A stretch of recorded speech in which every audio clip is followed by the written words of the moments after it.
일본 공포 애니메이션을 이야기할 때 절대 빠지지 않는 작품이 있습니다. 바로 스르라미 울적의 귀여운 그림체와는 달리 매년 반복되는 의문의 죽음, 사라지는 사람들, 그리고 마을을 둘러싼 저주까지 많은 사람들이 이 이야기를 단순한 창작이라고 생각합니다. 그런데 놀랍게도 이 작품의 배경이 된 마을은 실제로 존재합니다. 더 놀라운 건 애니 속 설정 일부가 일본에서 실제 있었던 역사와 사건에서 영감을 받았다는 점입니다. 오늘은 스르라미 울적의 실제 배경이 된 마을과 그 숨겨진 이야기를 알아보겠습니다. 例のウイルスってやつは本当に住人全員に感染してるのか？その可能性は極めて薄いらしい。最初の感染者が素早く隔離封鎖がされたからひなみ沢地区には及んでないんじゃないかって言ってた。ひなみ沢の全員が白であることが確認できたら段階的に隔離は解除になるんじゃ。 애니 속 히나미자와는 가상의 이름입니다. 하지만 제작자가 직접 모델로 삼은 곳은 기후현 깊은 산속의 작은 마을 시라카와고입니다. 이곳은 합장촌이라 불리는 독특한 초가지붕 집들로 유명하며 유네스코 세계문화유산으로 지정된 곳입니다. 겨울이면 눈이 수미터씩 쌓이고 산으로 둘러싸인 지형 때문에 외부와 단절된 듯한 분위기를 만들어냅니다. 처음 방문한 사람들은 아름답다고 말하지만 밤이 되면 분위기는 완전히 달라집니다. 조명이 거의 없는 골목과 깊은 산, 그리고 적막함 때문에 실제로도 애니 속마을에 들어온 것 같다는 후기가 많습니다. 突然ダム作るって役人どもが一方的に。だから戦ったんだよ、村のみんなで。戦わなければ今頃村はダムの底に沈んでいた。 애니에는 정부가 댐을 건설하기 위해 히나미자와를 없애려는 이야기가 등장합니다.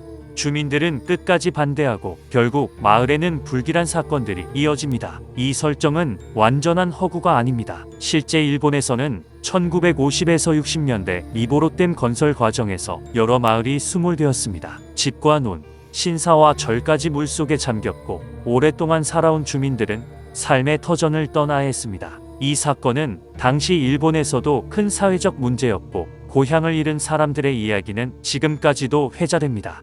제작자는 이런 역사적 배경을 작품 속 히나미자와 댐 분쟁의 모티브 중 하나로 활용했습니다.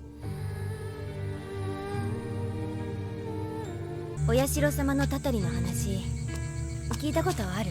サトシの死んだ親ってのがさ、誘致派のリーダー格だったんだ。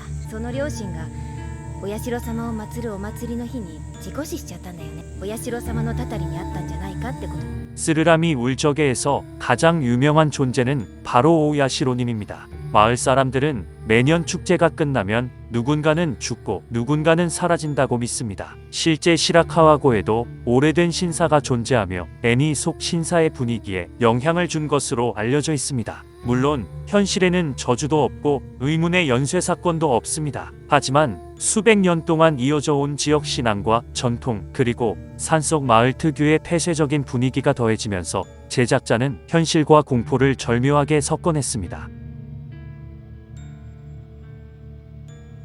지금도 수많은 팬들이 시라카와고를 찾습니다. 전망대에서 내려다보는 마을 풍경은 애니 속 첫 장면과 놀라울 정도로 비슷합니다. 신사로 이어지는 계단과 오래된 목조가오, 논길과 다리까지 실제 장소를 그대로 옮겨놓은 듯합니다. 그래서 팬들은 아름다운 관광지에 왔는데도 이상한 긴장감을 느낀다고 말합니다. 낮에는 평화로운 시골 마을이지만 해가 지고 안개가 끼기 시작하면 분위기는 완전히 달라집니다. 익숙한 풍경이 순식간에 공포의 무대로 변하는 것입니다.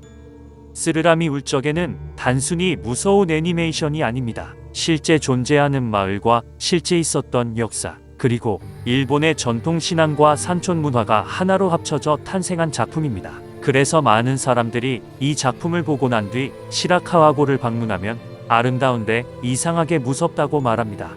어쩌면 진짜 공포는 귀신이 아니라 현실 속 역사와 기억에서 시작되는 것인지도 모릅니다.